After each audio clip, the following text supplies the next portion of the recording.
Hello दोस्तों, आप सभी का ऑल अबाउट सोशियस में स्वागत है। और यूजीसी नेट में जो 26 थिंकर्स की जो हम लोग डिस्कशन कर रहे हैं, आज उसी में जॉर्ज हर्बर्ट मीड के बारे में हम लोग डिस्कस करने वाले हैं।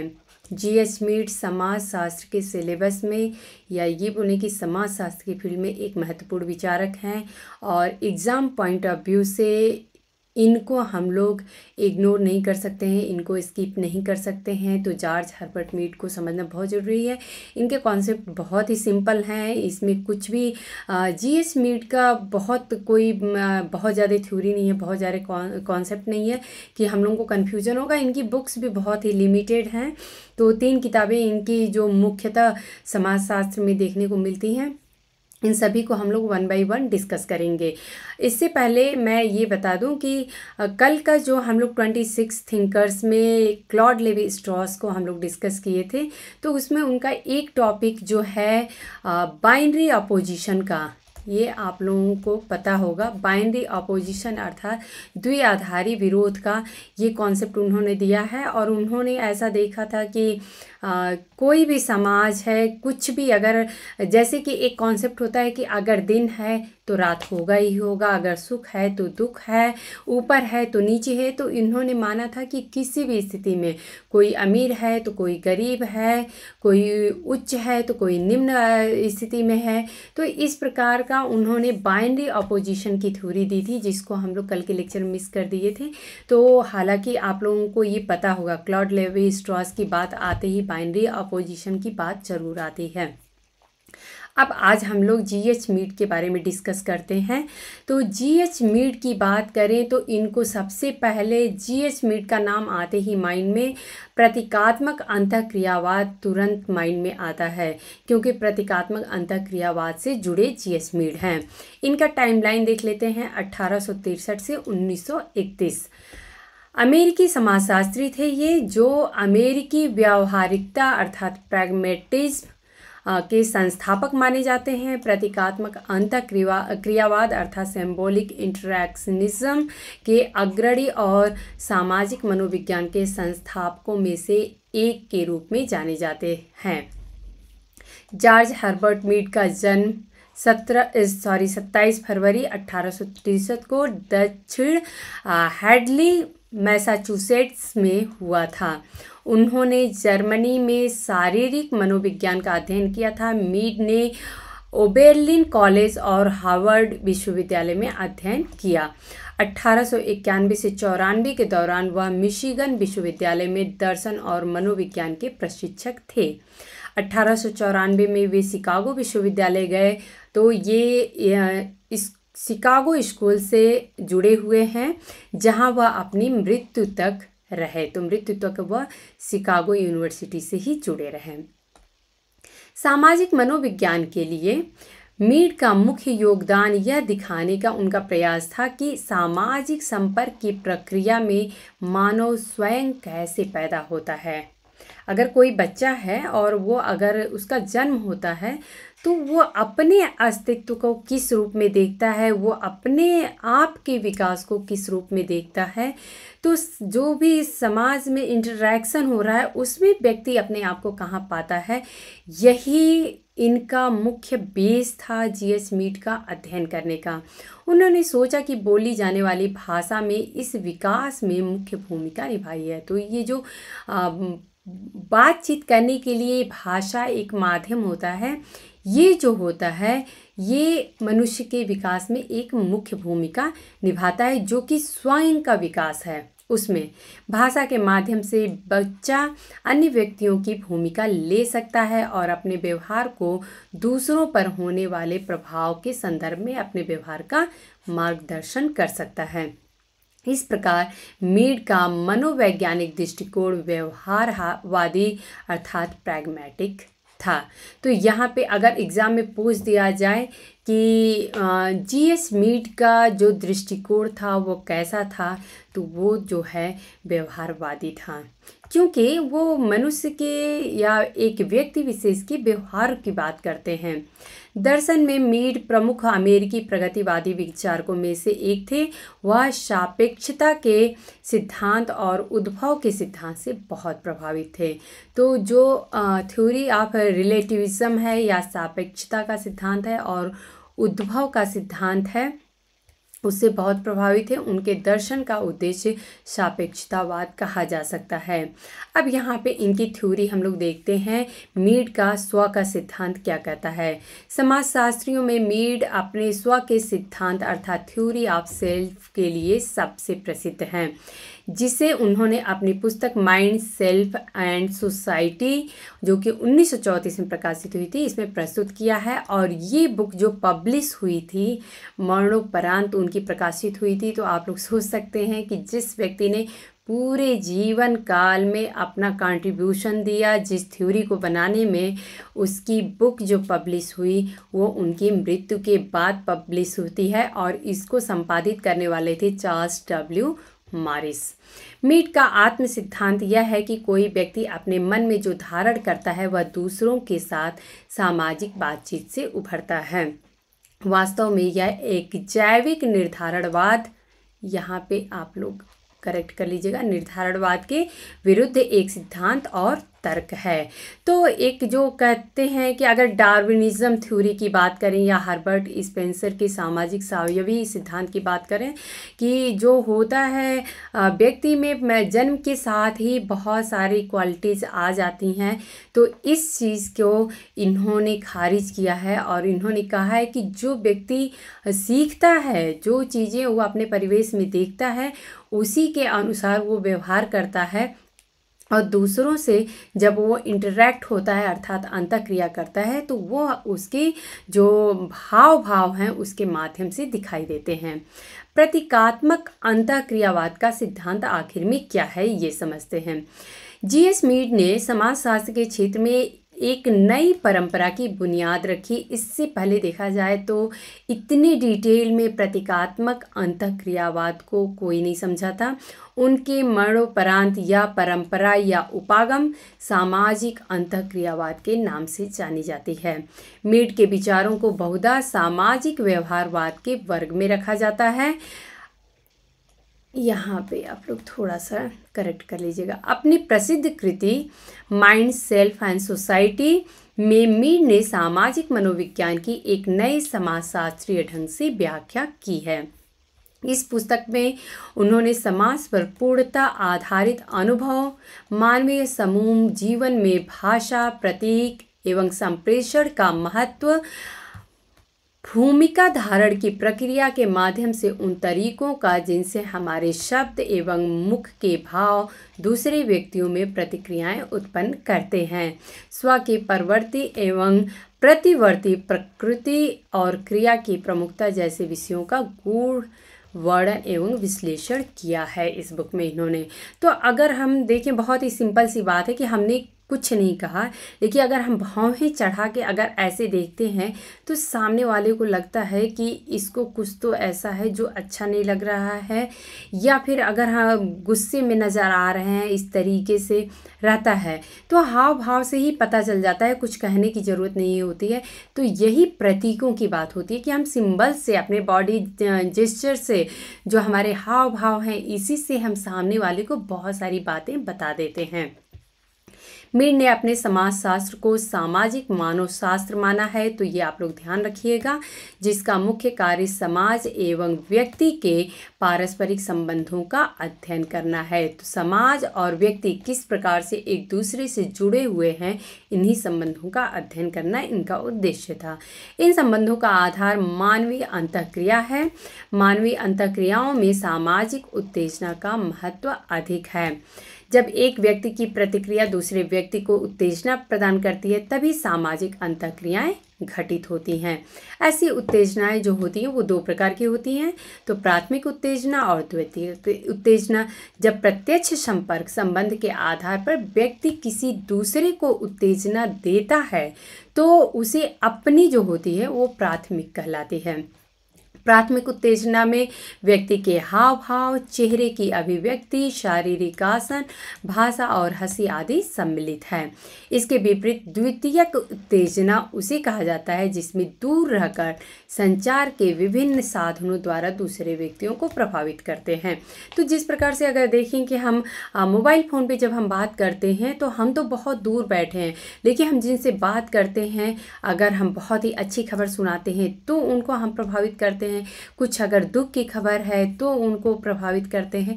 तो ये जो उत्तेजना होती है ये द्वितीयक उत्तेजना की कैटेगरी में आती है।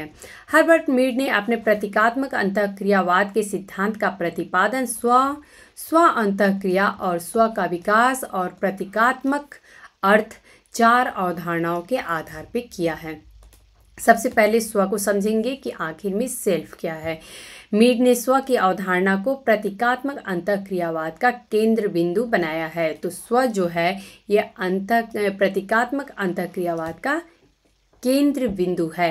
हर्बर्ट मीड के अनुसार मनुष्य के भीतर स्व होता है। यह स्व अपने जन्मोपरांत सर्वथा विशुद्ध रूप में होता है, जो कि एक शिशु के रूप में हम देख सकते हैं। इस समय स्व मात्र सहज वृत्ति और आवेश से युक्त होता है। नवजात शिशु को सुई चुभोने पर वह रोने लगता है, जबकि माता का स्तनपान करते ही रुदन बंद कर देता है, अर्थात रोना उसका बंद हो जाता है। रोने पर उसको देखभाल अधिक होती है, अतः वह अपनी सुविधार्थ रोने लगता है। उसको पता है कि जब हम रोएंगे तो लोगों का अटेंशन मेरे साइड में आएगा, फिर बच्चा रोने लगता है। जब स्व का पर्याप्त समाजीकरण हो जाता है तब वह स्वयं को पास पड़ोस, गांव, नगर, जाति, बिरादरी, नातेदारी, शिक्षा, दीक्षा में समझने लगता है। मीड के अनुसार बालक को अपने बारे में सामाजिक अंतःक्रिया के द्वारा ही बोध होता है कि मैं कौन हूँ और मुझे क्या क्या करना है, लोगों से क्या क्या सीख रहा हूँ। तो ये सारी चीज़ें जो हैं वो सामाजिक अंतःक्रिया के द्वारा ही पता चलता है। इसी के द्वारा स्व की उत्पत्ति होती है। स्व का ज्ञान उसे दूसरे व्यक्तियों की भूमिकाओं को ग्रहण करने से ही होता है। तभी तो पता चलेगा कि हम अगर किसी दूसरे की एक्टिंग कर रहे हैं तो पता चलता है कि मैं कुछ उनसे अलग हूँ। मीड ने इन दूसरे सामान्यीकृत को सामान्यीकृत अन्य कहा है। तो यहाँ पे स्व कौन है और सामान्यीकृत और अन्य कौन है, यह आप लोगों को क्लियर हो गया होगा। हर्बर्ट मीड के अनुसार मैं अर्थात आई असामाजीकृत शिशु को इंगित करता है, जो कि स्फूर्त आवश्यकताओं एवं इच्छाओं का एक पुंज होता है। उसे सिर्फ अपनी ज़रूरतें पूरी करनी है, कैसे होंगी वो नहीं पता है। इस प्रकार मैं व्यक्ति के जैविकीय पक्ष को अभिव्यक्त करता है। इसके विपरीत मुझे अर्थात मी जो होता है सामाजिक स्वचेतना व्यक्ति का प्रतिनिधित्व करता है, जिसकी उत्पत्ति दूसरों के द्वारा स्वयं को देखने की जानकारी से होता है, अर्थात दूसरे व्यक्ति उसे किस दृष्टि से देखते हैं उसी रूप में वह स्वयं को देखने लगता है। अर्थात व्यक्ति ये सोचता है कि लोग मेरे बारे में क्या सोच रहे हैं और फिर वो अपने आप को वैसा ही सोचता है कि मैं ऐसा ही हूँ क्योंकि लोग मेरे बारे में ऐसा ही सोचते हैं। मीड ने मुझे की अवधारणा का प्रयोग सामाजिक स्व के लिए किया है। मीड की स्व की अवधारणा अत्यंत अर्थपूर्ण है। उनका मत है कि मनुष्य का स्व निरंतर सृजनशील और क्रियाशील भी है। स्व के तत्वों में सामाजिक, सांस्कृतिक और क्रियाशील भी है। स्व की गतिविधियों को जो कि निर्धारित कर सके। बाहर की चीज़ें स्व के पास पहुंचती हैं तथा स्व इन चीज़ों का मूल्यांकन करता है। समाज के मूल्य, मानक, भूमिका एवं परिस्थिति स्व के अंदर आते हैं। स्व बाह्य जगत को देखता है। स्व एवं सामाजिक मूल्यों, मानकों, भूमिकाओं में अंतःक्रिया होती है। दोनों में परस्पर विनिमय भी होता है। स्व मूल्यों, मानकों, भूमिकाओं आदि का निर्वाचन करता है। इस प्रकार से स्व और समाज के मूल्यों, मानकों, भूमिका और परिस्थिति दोनों के बीच निरंतर अंतःक्रिया जो होती है वो जारी रहती है। तो इस प्रकार से स्व जो है वो किस प्रकार से समाज से इंटरैक्ट होता है इसके बारे में मीड ने समझाया है। मीड ने स्व की 2 अवस्थाओं का उल्लेख किया है। प्रथम अवस्था है आई अर्थात मैं की। मैं सावयव का शुद्धतम रूप है, वो आप लोगों को पता है। इसके प्रत्युत्तर संगठित नहीं होते, इसमें अपने मौलिक आवेग होते हैं जिनका समाज से कोई संबंध नहीं होता है। स्व मनमाने तरीके से अपनी क्रियाएं करता है। नवजात शिशु का स्व इस अवस्था में मैं होता है। घर परिवार में कोई शोक हो, लोग चिल्ला रहे हैं, रो रहे हैं, नवजात शिशु का स्व इस स्थिति में भी किलकारी मारता है, अर्थात उससे फर्क नहीं पड़ता है कि दुख क्या है, सुख क्या है। स्पष्ट है कि मैं की अवस्था में स्व के लिए समाज की बातें सर्वथा अर्थहीन होती हैं। उसे लगता है कि सब मीनिंगलेस है, इन सब चीज़ों का कोई मतलब नहीं है। क्यों लोग रो रहे हैं तो क्यों रो रहे हैं। स्व की दूसरी अवस्था जो है वो मुझे या मेरा अर्थात मी की होती है, जिसमें दूसरों के प्रति स्व की अभिवृत्तियां संगठित हो जाती हैं। इस अवस्था में स्व दूसरों से सीखता है। वह दूसरों की चीज़ों, वस्तुओं, मूल्यों, मानकों, भूमिकाओं आदि को मेरा बना लेता है। इस अवस्था में दूसरों की अभिव्यक्तियां एवं मनोभाव स्व के अपने हो जाते हैं, अतः वह दूसरों के प्रभाव के कारण स्वयं शक्ति की चेतना आ जाती है। तो स्वयं शक्ति में चेतना आ जाती है। बच्चा समझने लगता है कि उसे निश्चित समय पर सो जाना चाहिए। उसे पता है कि अब मुझे इस टाइम पे सोना है, इस टाइम पे जगना है, क्योंकि प्रातः पाठशाला जाना है। तो उसे ये सारी रिस्पॉन्सिबिलिटीज़ धीरे धीरे पता चलने लगती हैं। जब हर प्रकार से स्व मेरा बन जाता है तो वह समाज के मूल्य मानक को अपना मानने लगता है। अब स्व अंतःक्रिया क्या होती है इसको हम लोग समझ लेते हैं। इसको सेल्फ इंट्रैक्शन कहते हैं। जब वाह्य समाज के मूल्य, मानक, भूमिका आदि स्व के जगत में पहुंचते हैं तब स्व एवं बाह्य जगत के मध्य अंतःक्रियाएं होती हैं। ऐसा मीड का जो थ्योरी है उसमें हम देखेंगे तो सिर्फ जो स्व है और जो बाह्य जगत है इसके बीच में क्या इंटरेक्शन हो रहा है और इससे व्यक्ति के व्यक्तित्व का किस प्रकार से विकास हो रहा है, मीड ने सिर्फ उसी पे फोकस किया, वही समझने की कोशिश की है। एक प्रकार का वाद विवाद होता है। इस वाद विवाद में स्व अपने तर्क प्रस्तुत करता है। जैसे कि अगर उदाहरण देखें कि भूखे बालक का स्व जो है वो आग्रह पूर्वक कहता है कि भोजन नहीं मिला तो वह भूख से मर जाएगा, लेकिन बाह्य जगत की भूमिका कहती है कि भूख के कारण उसे भोजन नहीं मिलेगा, कि ऐसा नहीं है कि हमें सिर्फ भूख लगी है तो हमें भोजन मिल जाएगा। ऐसे तर्क वितर्क बालकों के साथ साथ वयस्कों में भी देखे जाते हैं। यही रीज़न है कि हम बहुत जगह पे संकोचते हैं कि हम बोले कि ना बोले, यहाँ पे हमारा बोलना उचित होगा नहीं होगा, लोग क्या सोचेंगे मेरे बारे में, अगर हम कुछ कहते हैं तो लोगों का रिएक्शन क्या होगा। तो ये सारी चीज़ें चलती रहती हैं। मीड ने जस्ट एक कहना चाहिए कि उनके जो अंतर्द्वंद थे, ऐसा मुझे लगता है, उसी को उन्होंने थ्योरी के रूप में कन्वर्ट किया है। मीड ने यह भी बताया है कि संचार प्रक्रिया के द्वारा एक व्यक्ति दूसरे व्यक्ति की भूमिका को स्वयं ग्रहण कर लेता है। इस प्रकार स्व की समाज के अन्य लोगों के साथ अंतःक्रिया चलती रहती है। अंतःक्रिया की इस प्रक्रिया में प्रतीकों की सूची का आकार स्वतः वृद्धि करता रहता है। जैसे जैसे बच्चे बड़े होते जाते हैं वैसे वैसे और ज़्यादा प्रतीक उनके जीवन में आता जाता है। दूसरे लोगों के अनुभवों को स्व ग्रहण करता रहता है, अतः स्व के अनुभवों का भंडार जो है वो निरंतर बढ़ता रहता है। स्व एवं बाह्य जगत या समाज के बीच यह अंतःक्रिया जो है वो निरंतर जारी रहती है। स्व का विकास के बारे में कहते हैं कि आखिर में स्व का डेवलपमेंट कैसे होता है। तो मीड के अनुसार स्व का विकास कई विधियों से होता है। लगभग 2 वर्ष की आयु तक बालक खेल कूद की पूर्व अवस्था में होता है, अतः सभी गतिविधियां उसके लिए प्रायः व्यर्थ होती हैं। जब व्यक्ति प्रतीकों के द्वारा अंतःक्रियाएं करते हैं तो बालक उनका अर्थ नहीं समझ पाता है कि ये लोग आपस में क्या बातें कर रहे हैं, पता नहीं है। 2 वर्ष के आयु के उपरांत वह इन प्रतीकों को समझने लगता है, भाषा का अर्थ समझने में सक्षम होने लगता है, रोटी दूध का अर्थ जानने लगता है। अब वह दूसरों की भूमिकाओं का नकल भी करने लगता है। खेल खेल में शिक्षक बन जाता है।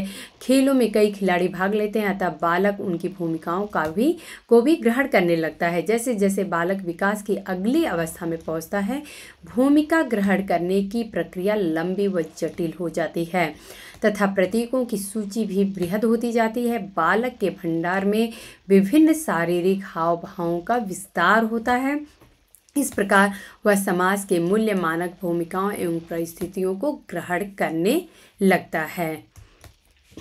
प्रतीकात्मक अर्थ आखिर में क्या होता है, इसको हम लोग समझते हैं। तो हर्बर्ट मीड के अनुसार प्रतीक का अर्थ संकेत से है, जिसका एक प्रकार इशारा की चेष्टा है। जैसे कि हम इशारे में कुछ बात करते हैं।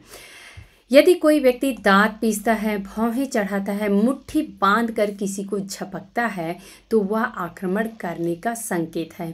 मीड के अनुसार संकेत अर्थात जेस्चर जो होते हैं वे तत्व हैं जिनका स्व ने आंतरिकरण कर लिया है और जो एक ही अर्थ के प्रतीक हैं। चाहे हम जब गुस्से का जो हाव भाव होता है वो चाहे हम भारत में हैं तो उसका अर्थ वही निकलता है, या फिर कोई विदेश में अगर कोई बैठा है और वो इस तरीके का अगर हाव भाव कर रहा है तो उसका भी मीनिंग वही निकलता है। जैसे कि अगर हम लोग स्माइल करते हैं तो स्माइल करने का जो हमारा जेस्चर है हमारा, उस देखेंगे कि पूरे विश्व में एक जैसा ही होता है। ऐसा नहीं कि किसी दूसरे की स्माइल करने का तरीका बदल जाएगा। एक विशेष संकेत का अर्थ समाज का सभी सदस्य एक समान लेते हैं। समाज के सदस्य जानते हैं कि आंख फेरने का तात्पर्य जो है वो उपेक्षा है और आंखें लाल पीली करने का अर्थ क्रोध ही है।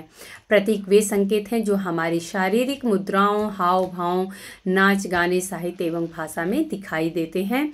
प्रतीकों की विशेषता है कि समाज के समस्त सदस्य प्रतीक का एक समान अर्थ निकालते हैं। जब अर्थ समान हो जाता है तो उनका प्रयोग पूरे संसार में होने लगता है। इसलिए व्यक्तियों की संपूर्ण अंतःक्रियाएं प्रतीकों के माध्यम से होती है। हर्बर्ट मीड की भूमिका ग्रहण का सिद्धांत यह स्पष्ट करता है कि स्व के विकास में मानवीय अंतःक्रिया है वही प्रमुख आधार है। तो स्व का विकास हमारा जो होता है वो उसका मुख्य जो मेन बेस है वो मानवीय अंतःक्रिया ही है। व्यक्ति के स्व का विकास दूसरों की भूमिका को ग्रहण कर लेने से ही होता है। इस भूमिका द्वारा व्यक्ति दूसरों की अभिव्यक्तियों और क्रियाओं को अपनी समझने लगता है। दूसरे की भूमिका को ग्रहण किए बगैर प्रतीकों का विकास जो है वो असंभव है। तो जब हम दूसरे की जो हाव भाव हैं, जो अभिव्यक्तियां हैं, हम उनको ग्रहण करेंगे तो इसका मतलब है कि हम प्रतीकों को अपना रहे हैं। जब तक दूसरों की भूमिकाओं को अपनाया नहीं जाता तब तक व्यक्ति समाज के प्रतीकों, मूल्यों, मानकों आदि को नहीं समझ सकता है। यद्यपि मीड का यह सिद्धांत देखने में अत्यंत ही सामान्य प्रतीत होता है, किंतु यह अन्य विद्वानों के लिए अनुकरणीय सिद्ध हुआ है। तो यहाँ पे अगर GH मीड की बात करें तो सिर्फ एक बात निकल के आती है कि मैं कौन हूँ और मैं दूसरे लोगों से किस प्रकार से प्रभावित होता हूँ, क्या सीखता हूँ और इस प्रकार से मेरा सोशलाइजेशन अर्थात सामाजिकरण जो है वो कैसे होता है। इसी को इन्होंने बहुत ही बारीक में समझा था। एक इन्होंने जहाँ पे बात आई बॉडी जेस्चर की बात आती है, हम किस प्रकार से हाव भाव या क्या हमारी जो फीलिंग्स हैं किस तरीके से हम दूसरे को प्रतीकों के माध्यम से समझा सकते हैं, इन सारी को बहुत ही डिटेल में GH मीड ने समझा था। इनकी प्रमुख अगर कृति की बात करें तो 3 किताबें जो हैं समाजशास्त्र की दृष्टि से बहुत ज़्यादा इम्पॉर्टेंट हैं। तो पहला है मन, आत्मा और समाज, माइंड, सेल्फ एंड सोसाइटी 1934। यहाँ पे आप लोग सन याद रखिएगा, ये 1934 में है, ये 38 में है और ये 32 में है।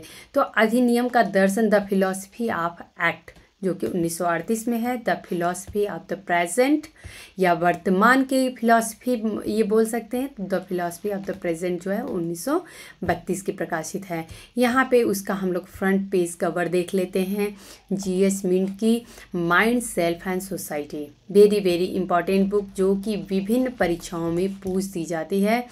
2 बुक और भी है, द फिलॉसफी ऑफ एक्ट और द फिलॉसफी ऑफ प्रेजेंट। तो दोस्तों ये जो आज का लेक्चर था वो GH मीड को समर्पित था और उम्मीद है कि आप लोगों को लेक्चर पसंद आया होगा। यदि आप लोगों को लेक्चर पसंद आया होगा, मेरी पढ़ाने का तरीका यदि पसंद आता है तो आप लोग कमेंट करके हमें बताया करिए, लाइक किया करिए, अपने दोस्तों में शेयर किया करिए। धन्यवाद।